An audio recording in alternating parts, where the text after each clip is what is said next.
We are now live on YouTube and Facebook. Thank you very much. You have the floor. It is now called to order. Acting Executive Director Gitteroff, please call the roll. Thank you, Chairman Johnson. Good afternoon, Commissioners. Chairman Johnson. Here. Commissioner Sacks. Here. Commissioner Randall. Here. Commissioner Maldonado. Here. Commissioner Ellis. Here. Commissioner Steele. Here. Commissioner Shi. Here. Chairman Johnson, we have a quorum. Very well. This is a portion of the meeting for public participation. Registered speakers will be allowed 2 minutes to provide comments. This is pursuant to section 2.06G of the Open Meetings Act. Please proceed with the public comment period. Thank you, Mr. Chairman, and thank you for joining us today to share your comments with the PBC Board. In compliance with the Open Meetings Act, public participation provides an opportunity for residents to share their comments with our Board of Commissioners. Although this is not a question and answer session, staff are happy to follow up with you after the meeting. As a reminder, public participants must register 2 hours in advance of the meeting and are allowed 2 minutes to provide comments.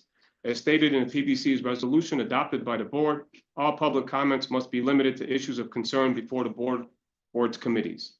Remarks of a personal nature directed toward the member of the board, employees of the commission, or any other individual will not be permitted.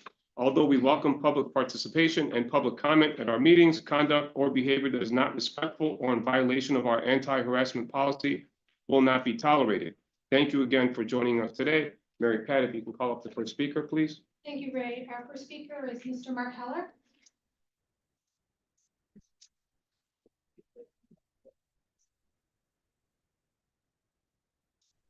Hello, Chairman and Mayor Johnson. Hello. This is more a policy suggestion. What city fee has not changed in 26 years? Just one. Quality of life, open space fees for new parks and open space. Mayor Johnson, you might be aware of this since I tried to make your office aware of it. And my 35th Ward Alderman, Ramirez Rosa, is aware of this public policy change, long overdue public policy change. What are open space fees? These are fees paid by developers to the city as part of the building permit process. The fee formula is for a studio or 1 bedroom, $300, 2 bedrooms, $600, 3 bedroom, $900, single family home size, larger condo, $1,200. That fee schedule has not changed in 26 years. Just by inflation, those fees should be at least double now.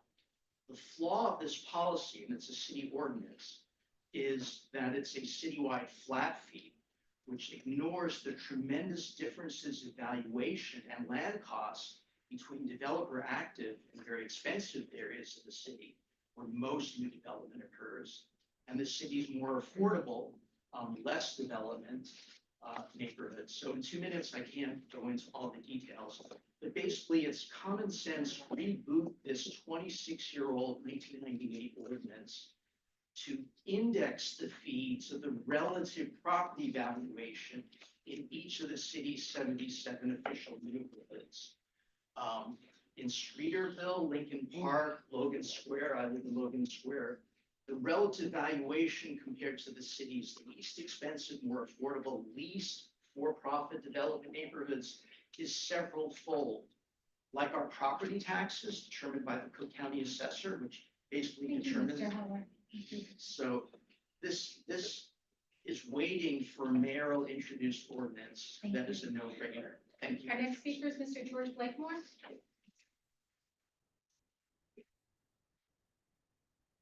Again,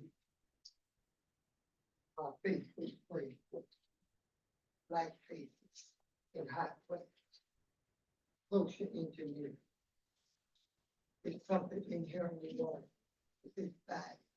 And you have all these black elected officials, water reclamation, Kerry Steele, and bringing this man that attacked me. Then you have Brandon Johnson. Then you have Tony Pretwood. Then you have the gentleman over the Forest Preserve. All these black faces, and blacks are at the bottom of the social economic in a caste system. The Lord, you're not in India, Mr. Blakemore. Welcome to America. You see that red hat? What about Trump? What about Biden? Biden is a racist. well, it's Trump too, on our way to freedom land. On our way to freedom land. Is something inherently wrong here? Something corrupt here? What is it? The most corrupt city in America. What makes it so corrupt? A one-party system, like a communist system in Russia, or like a communist system in China, a dictatorship. All of them are a member of the same party. No two-party, no three-party, no democracy. It's corrupt, fraud, and abuse. 69 each other. Oh, you said 69, Mr. Blakemore. Well, I dare you not to believe me when I told you how this man right over here have attacked me. In front of Erie, 100 Erie, and this lady sent him to attack me. This man right here, this lawyer, saw them several years ago with Sterling Bay. He saw this man found me on this marble floor, and I had to have a brain operation. Thank you, Mr. These Blakemore. people are Thank you. terrible people here. Next speaker. Terrible people here. I'm sorry. Our next speaker is Amanda. Oh, Lord. All of them. Thank you. Thank you. Thank you. Good afternoon. Good afternoon. Thank you for having me today. My name is Amanda Englert, and I'm here on behalf of Advocates for Morgan Shoal, a community-centered group working to bring awareness of this historical biodiverse shoreline with the goal of ensuring that the ideas and vision of community members are included in the reconstruction plan for Morgan Shoal. I'm also here as one of many, many people who love Pebble Beach and its environs and have been disappointed with the PBC's consistent failure to fulfill its mandate of meaningful engaging with the community. The entire process has felt lopsided and opaque, and the only way the public has been able to gain access to the full range of information to which we are entitled is through FOIA. The one thing that is clear is that the city's officials whose salaries are paid through public taxes appear to be making a unilateral decision about public parkland. Chicago is unique in that we have one of the most unspoiled democratic shorelines in the world. It's extremely rare to have such a great expanse of lakeshore preserved as public parkland. The Morgan Shoal Reach specifically is a singular gift. The current plan misses an incredible opportunity to embrace it as such, connecting into the Burnham corridor, this 100-acre of beautiful wilderness.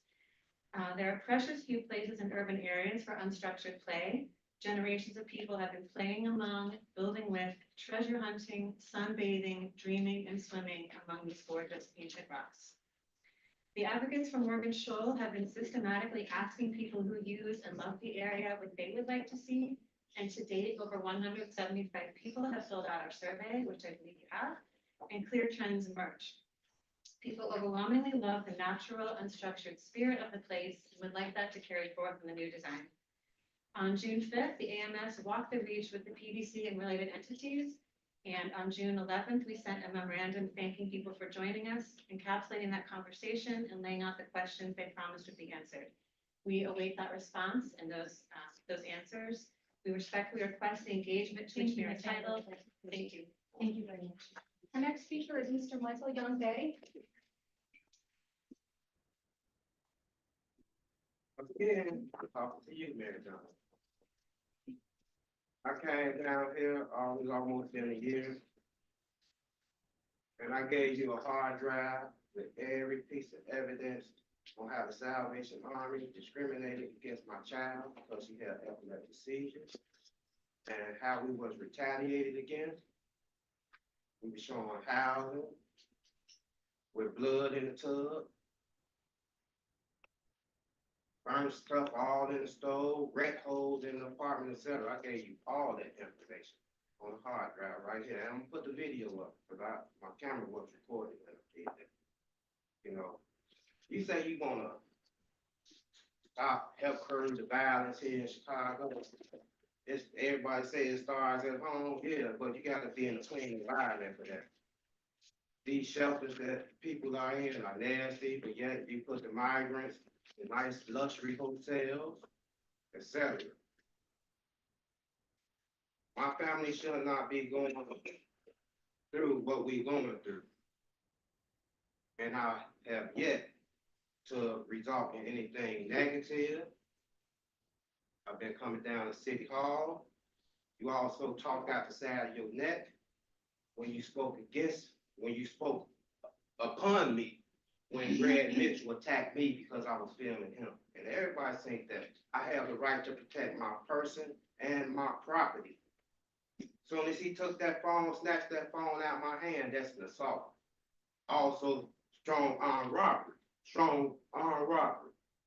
because he took something that don't belong to him. And you spoke on that saying like, as though I attacked him, can't nobody be attacking no Alderman. He also allegedly attacked Yancey. You see, but I ain't go to the police because the police Thank you, also Mr. try to do me harm. Thank you, Mr. Bega. So I need you to address that. Thank I you. need you to address all these issues. Thank you for your comments. Our next speaker is Teresa Hughes.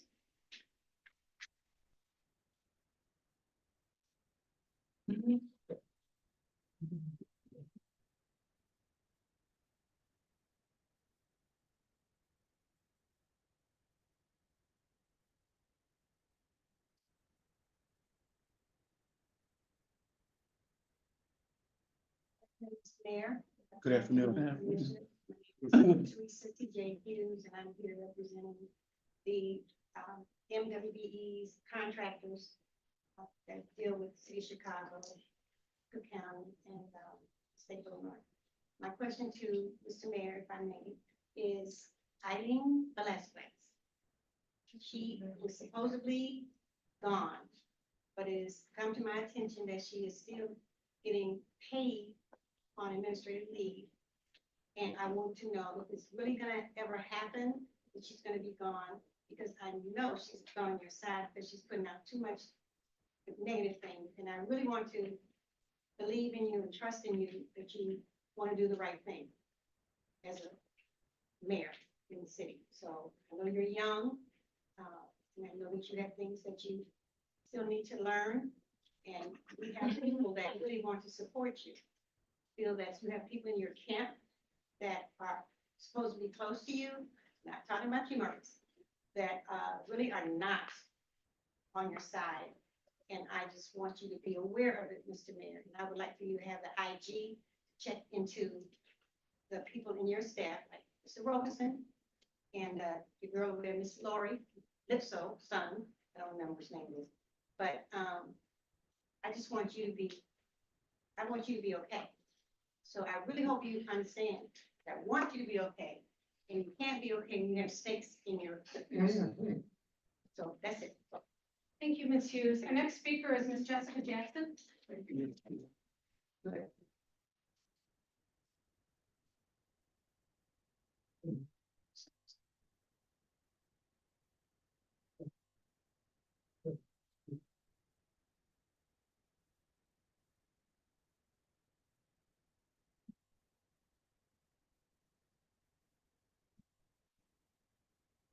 So, Mayor Brandon Johnson, I saw your press release yesterday about all the violence over the weekend for July 4th. And that was quite a bit of violence. And of course, violence is horrible. And of course, that's something you should handle, of course. All right.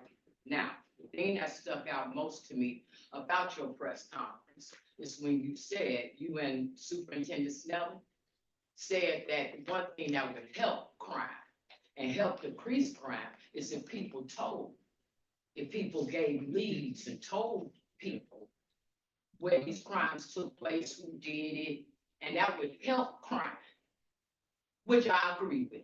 I think that's true. So I'm giving you crime to deal with, and I'm giving you the people. I'm telling you about the corrupt judges in the probate division and the corrupt public administrators. Where you can find them is in this very building, the Daly Center, in the probate division, and then you can find them at 69 West Washington. Now, the people that you'll be looking for, so it'll be easy for you, is Judge Karen O'Malley, presiding probate judge Daniel B. Malone, probate judge Terrence McGuire, probate judge Carolyn Gallagher, probate administrator Louis G. Apostle, public administrator General Counsel Leah Jacoposi, public administrator real estate investigator Tina LaPusa, clerk of the court Iris Martinez, corporate counsel Glenn Angel, public administrator attorney Thomas Liam Weber, who's protected by his past father, Harry Liam Weber, him. Chief Timothy Evans, private attorney David Feldman, Thank you, and Mr. executor Heletta Yvonne Thomas. Thank you. That should help you, okay? Speaker. That should help you get these people. Thank you. All right, and I'm gonna sit here. So if afterwards you wanna send your assistants to get my information, to give it to you more, I'll be sitting right here, so I can help you with crime in the city. Thank you. Thank you, Ms. Jackson. Thank you. Tony Bregman was not here today, but I would like to thank her because she did have me meet with Cedric Giles, Cook County Clerk, and we went over the 3 deeds that were recorded, that's been recorded since 2014 for my mother's property. And then there's a deed from the city of Chicago that's a fraudulent deed that was not recorded with the city of Chicago. So I know that today you said that you're going to be calling the president because we're in a dire threat if Donald Trump gets in office, because of democracy and the economic and all that. We're in a dire threat now. The city of Chicago, government officials and employees are stealing Black people's property, and we cannot be compensated. Maurice Robinson last year, he did some fake digging. He didn't do as much as he should. I have all my paperwork now, Maurice Robinson, if you want to sit down with me and we figure out why the city of Chicago has yet to pay my money. You guys manipulate the Fifth Amendment. It's eminent domain, but it's a legal eminent domain. You guys knock down buildings, and because you don't put a roadway or a railroad, you say it's not eminent domain. But if you look at the Black Property Act 1947, 1949, if you feel like something that's blighted in that area, you're supposed to go to the governor. And the governor is supposed to go to the attorney general, and then that's when they eminent domain, and you still have to compensate that person. So I'm asking you to have Maurice Robinson circle back and look at all my information, all my paperwork, and this fraudulent deed. Because what I did ask my judge, I put in a motion to investigate the public corruption that's in this. This is public corruption. I have all the people from Marlene Hopkins to David Moore to LaTasha Thomas to Bradley Wilson. The line goes on to Ron Manuel. Trump get back in office. And it's about to go down. Yes. Thank you. Thank you. Next speaker is Mr. Kenneth Newman. Thank you, brother. Thank you, God bless you. Bless you, Joey. All of you. That's how you Oh, do it. Ella. Bless you. If it is. If it is. Mr. Newman. Good afternoon, Chairman, Good afternoon. Mayor, Commissioners. I'd like to talk about this horrible violence we had over the weekend. 109 people wounded in 4 days. This is like some of the 1960s violence that I faced on the south side in Hyde Park growing up. And now it's all over the city, and the gun smuggling. But you know what? We can start with our young people by building the athletic facilities we need. And I need to see that cooperation between the PBC, public schools, and the Park District. The only way we're going to get young people on the positive side of life is start giving them the athletic facilities that they are denied from the athletic facility deserts that exist citywide. And there are so many high schools that don't have, they have to travel 2, 3, 4 miles just to get to use a 400-meter track. And then when it comes to athletic coaching, well, the CPS middle school program is a good start, but it's nowhere making up for the hundreds and hundreds of coaches that the Park District used to have that Richie Daley started cutting 20 years ago. And so we need a couple of new athletic facilities each year. Every time you build a new 400-meter track in an artificial turf field, you probably take 200 kids away from prison. And we need these built. And I've given you the names of the locations before because I've already done the research. So please, let's start construction. There's no reason not to do it. You just spend 14 million a year to build 2 different sites. And believe me, we will start cutting crime. If we had 15 more 400-meter tracks, we would have a 40% cut in juvenile delinquency, maybe even higher. But we gotta get the facilities built so the young people see some hope. And right now, we're not building anything. You built Michelle Clark, that was their one, and they needed it. Chairman, that concludes. So, please start the construction, thank you. Chairman, that concludes our public commentary. Thank you very much. Consideration approval of minutes, regular meeting held June 11, 2024. Is there a motion to approve? There is a those minutes? motion. Is there a motion on the floor to second? Second. It's been moved and seconded. All those in favor of approving minutes signify by saying aye. Any opposed, say nay. This motion is approved. Now for the report of the audit committee regarding the meeting held June 26, 2024. Commissioner Sacks will present this report. Commissioner. Fellow commissioners, it's a pleasure to give this report. The audit committee held a meeting on June 26, 2024. Our report is as follows. The PBC's Director of Finance reported on the planned submission of the PBC's annual comprehensive financial report in conjunction with the Commission's basic financial statements for year ended December 31st, 2023 and 2022. The ACFR is in your board book right now under tab A4. Representatives, I might want to comment on our Director of Finance. She did a first-class job. And she deserves a well done. Representatives from Deloitte provided the required auditor communications related to the PBC's audited financial statements for the year ended December 31st, 2023. There were no material audit adjustments reported or unreported. I'm going to repeat that. There were no material audit adjustments reported or unreported. Deloitte further reported that there were no material weaknesses in matters related to internal control over financial reporting. The acting executive director thanked the audit committee, the PBC finance team, and their partners at Deloitte for their excellence in completing the audit.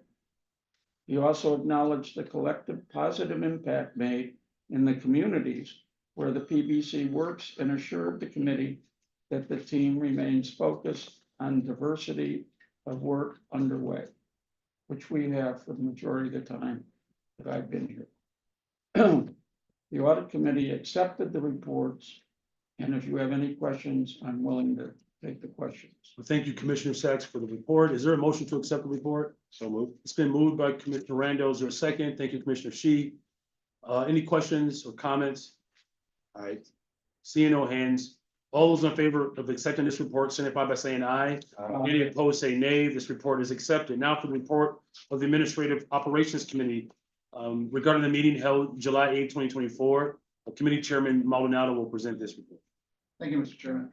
The committee met on July 8, 2024. Our report is as follows.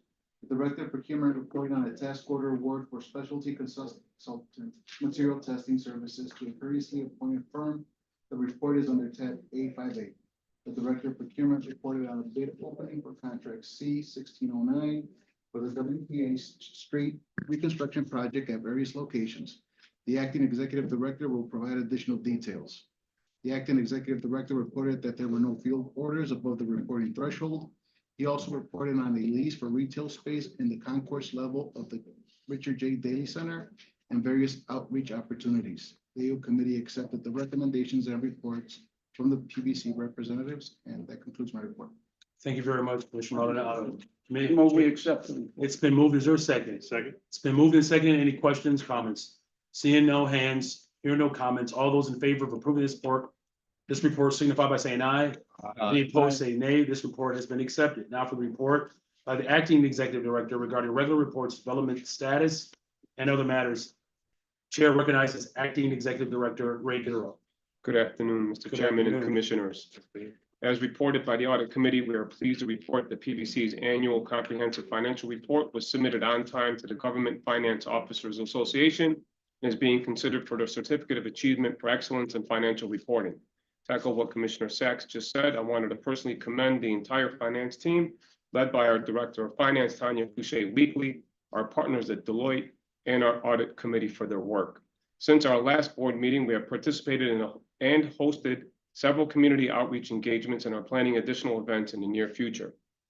On June 20th, PBC and its partners, the Chicago Park District, CDOT, U.S. Army Corps of Engineers, along with support of the 4th Ward Alderman Robinson, 5th Ward Alderman Yancey, and our own President Pretwinkle, hosted a community open house for the Morgan Shoal Revetment Reconstruction Project at Nichols Park. The open house was well attended. Subsequently, on June 22nd, PBC and its partners presented the Morgan Shoal information to a gathering held at Monumental Baptist Church located at 729 East Oakwood Boulevard. PBC and its partners greatly appreciated the opportunity. Of note, previous meetings were also conducted with the community on February 22nd, March 21st, and April 25th. PBC and its partners will continue to engage with the community to share information and provide updates regarding the Morgan Shoal project. In fact, staff is prepared today to meet at the conference room down the hall to review all the information that was presented at the open house previously. Anyone that's interested will be meeting in room 202. Our partners from CDOT, Park District, and Smith Group are here to present the information.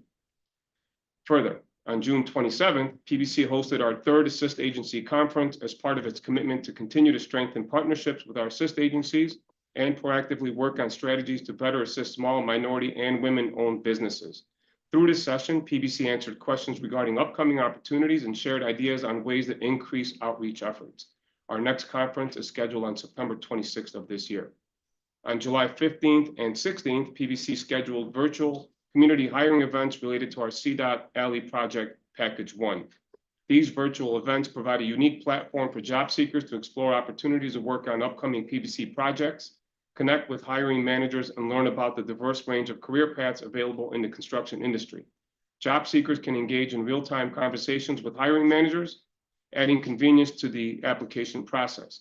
PBC appreciates its continued partnership with CDOT regarding this project and the overall program. Finally, we issued our external newsletter, Construction News You Can Use. As shown on the screen, in this edition, we share the progress we have made as a team during the first half of the year. The newsletter showcases PBC's attendance at business networking events, building expos, and community meetings. In addition, the newsletter highlights how the PBC hosted a variety of events that expanded opportunities to work on PBC projects. This year was marked by significant achievements, growth, and strategic initiatives that position the PBC and its municipal partners well for the future. PBC is committed to and continues to enhance partnerships with its clients. Our work together continues to positively impact communities throughout the city and community. As our journey continues into the second half of the year, I am confident PBC will build on this momentum and achieve even greater success. I extend my heartfelt gratitude to our dedicated team, all of our municipal partners, PBC's Board of Commissioners, and its chairman for their unwavering commitment, guidance, and contributions. That concludes my report for item A6. Thank you, Acting Executive Director. Is there a motion to accept this report? There is a motion. Is there a second? Second. It's been moved and seconded. Any comments? All right, all those in favor of approving this report signify by saying aye. Any opposed, say nay. This report is accepted. Now, consideration of approval of a lease with Caffeine, saying that right? Caffeine Chicago LLC DBA Cafe Descartes, got that right? Company for rental space in the Richard J. Daley Center. Acting Executive Director Ray Gitterall. Thank you, Mr. Chairman. The PBC, along with its property manager, Transwestern Real Estate, have been working to procure tenants for the vacant retail space at the concourse level with the Daley Center. I'm happy, I should say we are all happy, to share that we will be leasing the former Starbucks space to Caffeine Chicago LLC, doing business as Cafe Descartes, for a new coffee shop in the building. Cafe Descartes has locations in Chicago, and we're excited to welcome the local business to Daley Center and look forward to a close partnership with the team. This new venue will be a benefit to visitors and staff in and surrounding the Daley Center. Sunny Javid, president of Cafe Descartes, is joining us here today. That concludes my report for item B1. I move B1. The B1 has been moved for approval of this recommendation. Is there a second? Second. It's been moved and seconded. Any questions or comments? All those in favor of approving this recommendation signify by saying aye. Aye. Any opposed, say nay. This motion is approved. Now for the consideration of approval to award contract C 1609 For the Works Progress Administration, WPA Street Reconstruction, West 100th Street, South Holman Avenue, and South Short Street. Acting Executive Director Ray Gitteroff will provide this recommendation. Thank you, Mr. Chairman. On May 16th, with our partner CDOT's concurrence, PBC invited all contractors to bid on the Works Progress Administration WPA Street Reconstruction Project at the following locations: West 100th Street from South Peoria Street to South Halsted Street, South Holman Avenue from West 37th Place to Dead End North, and South Short Street from South Eleanor Street to South Hillock Avenue. The project consists of full pavement reconstruction and excavation. On May 22nd, we hosted a pre-bid and technical review meetings. On June 18th, 2 competitive bids were received, and following review, we recommend award to Summit Construction Company, Inc., a minority business enterprise firm, in the amount of $3,436,744.25. Sumit Gohil from Summit Construction is joining us here today. We will continue to coordinate with our partners at CDOT on the successful delivery of this project. That concludes my report for item C1. Thank you very much. Is there a motion to approve There is a item motion. C1? The motion has been, there's a motion to approve item C1. Is there a second? Second. It's been moved and seconded. All those in favor of approving this recommendation signify by saying aye. Any opposed, say nay. This motion is approved. Is there a motion to adjourn? There is. There's a motion to adjourn. Do I have a second? All those in favor of adjourning signify by saying aye. Any opposed, say nay. This meeting is adjourned. Thank you.